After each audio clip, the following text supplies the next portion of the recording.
Kapihan sa Bangsamoro. So before we officially start, may I request Ustads Jan Arif Maskud to lead the parade.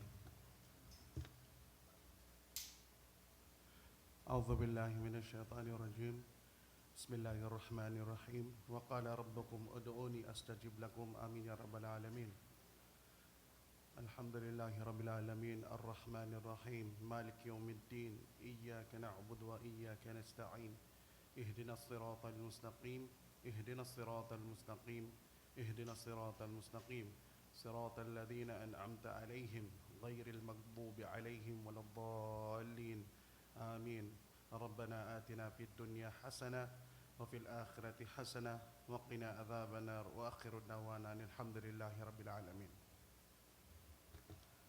Alright, maraming salamat po. Once again, Assalamualaikum warahmatullahi wabarakatuh to all our media partners. Good morning, and friends from the non-government organizations and other organizations. Magandang umaga po. Welcome po sa Kapihan sa Bangsamoro. Alright, hindi na po natin patatagalin. To give us updates on the recent accomplishments and activities of the Bangsamoro government, may I request the Minister of the Interior and Local Government and the spokesperson of the Bangsamoro government, Sir Attorney Nagib Sinarimbo. Sir.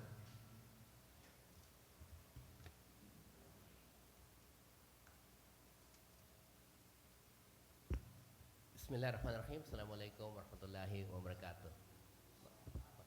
Magandang umaga ho sa atin lahat at welcome ulit sa Kapihan sa Bangsmoro.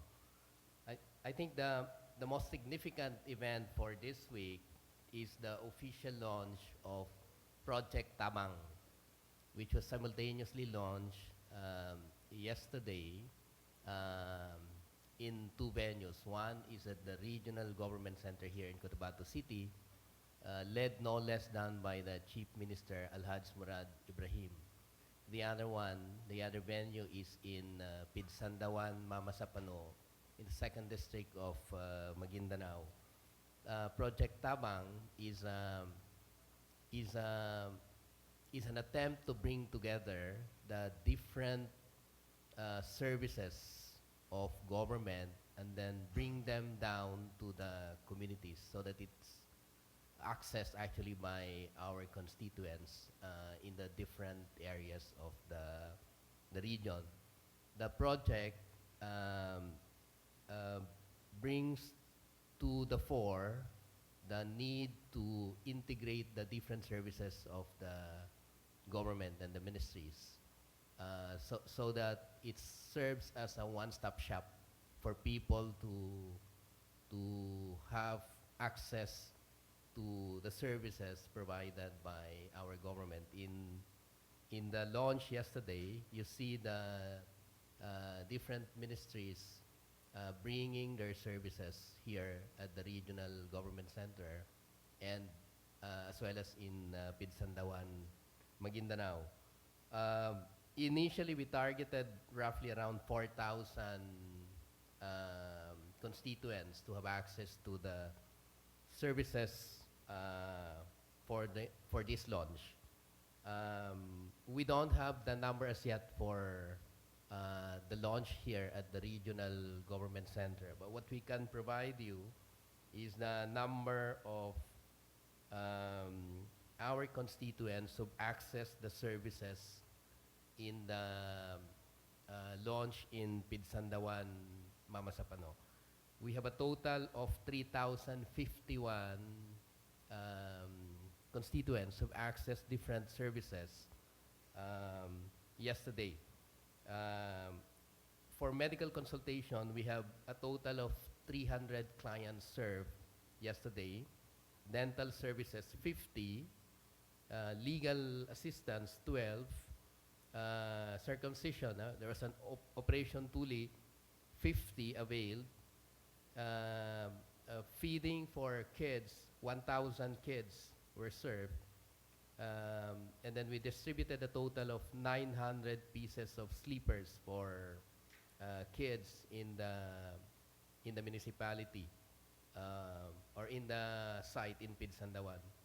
There was also orientation training for people to be aware and on what to do with unexploded ordinances. 200 participants were there.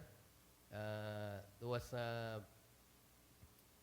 testing for blood sugar, 24 clients availed. We distributed a total of 50 Buntis kits. This is a kit that's given to pregnant women. Eyeglasses for reading purposes, 100 served constituents. In the earthquake drill, there was a total of 200 participants. Hygiene kits, 100.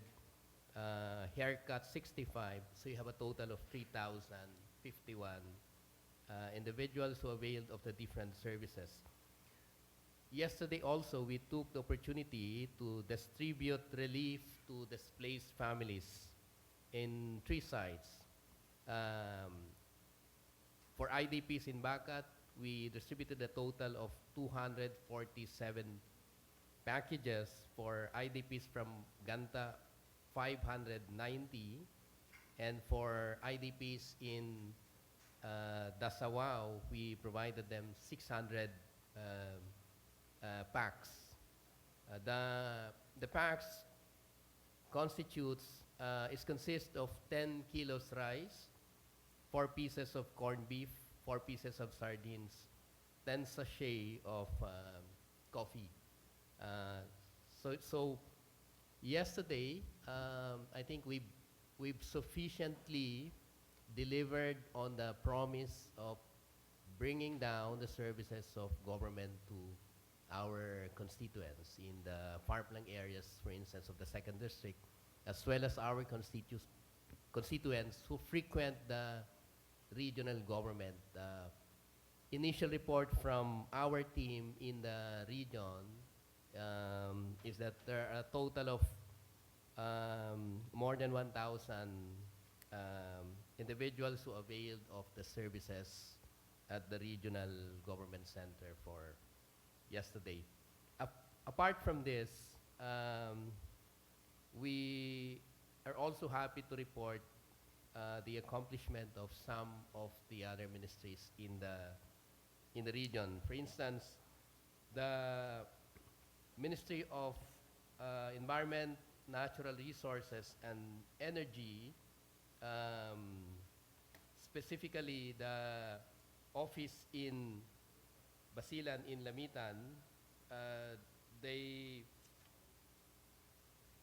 went on a tree growing activity for the city of Lamitan, targeting the watershed that supplies the water in Lamitan City. Even as we speak, there is a planning that is happening in Davao City. This is to consolidate the different plans of the different ministries and bring about a more unified vision and programs for 2020. So the technical staff of the different ministries are actually in Davao for a 3-day planning workshop.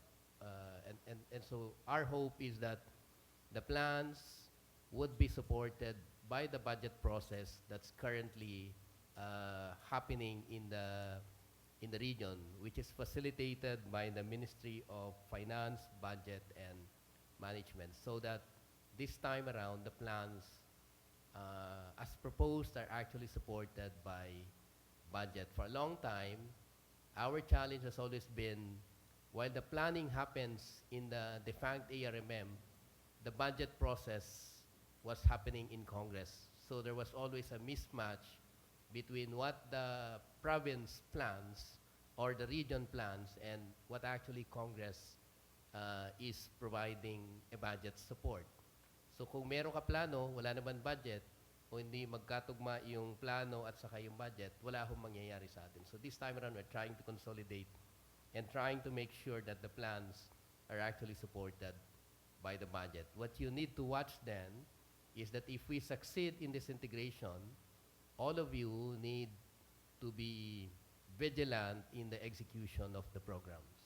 because there would no longer be justification for our failure to achieve what has been set in the plan, because the plans are actually supported by a budget. We are also happy to announce that during the 30th Philippine Travel Mart conducted on August 29 to 30 in Manila, the region, through the tourism unit of the Ministry of Trade, Investments and Tourism, won first place as the best booth for provincial category. Our team also won the first place for best ethnic attire for male and female. So we would like to congratulate the tourism unit of the MTIT. Also, the local government code drafting team is already back here and consolidating the input from the 3 consultations conducted in the provinces of Tawi-Tawi last August 27, Basilan last August 29, and the province of Sulu last August 30. In connection with this one, there would also be orientation workshop for vice governors and vice mayors for the whole region this coming September 9 to 12 in Cotabato City. So we will bring together all the vice mayors and vice governors for orientation on local legislation. The orientation would also look at the inputs coming from the vice mayors and vice governors to enrich further the draft of the local government code. But beyond that, we will take the opportunity of bringing the vice governors and the vice mayors in Cotabato City to bring about a more integrated and coordinated approach to legislation at different levels and at the level of the Parliament of the Bangsamoro. Our hope is that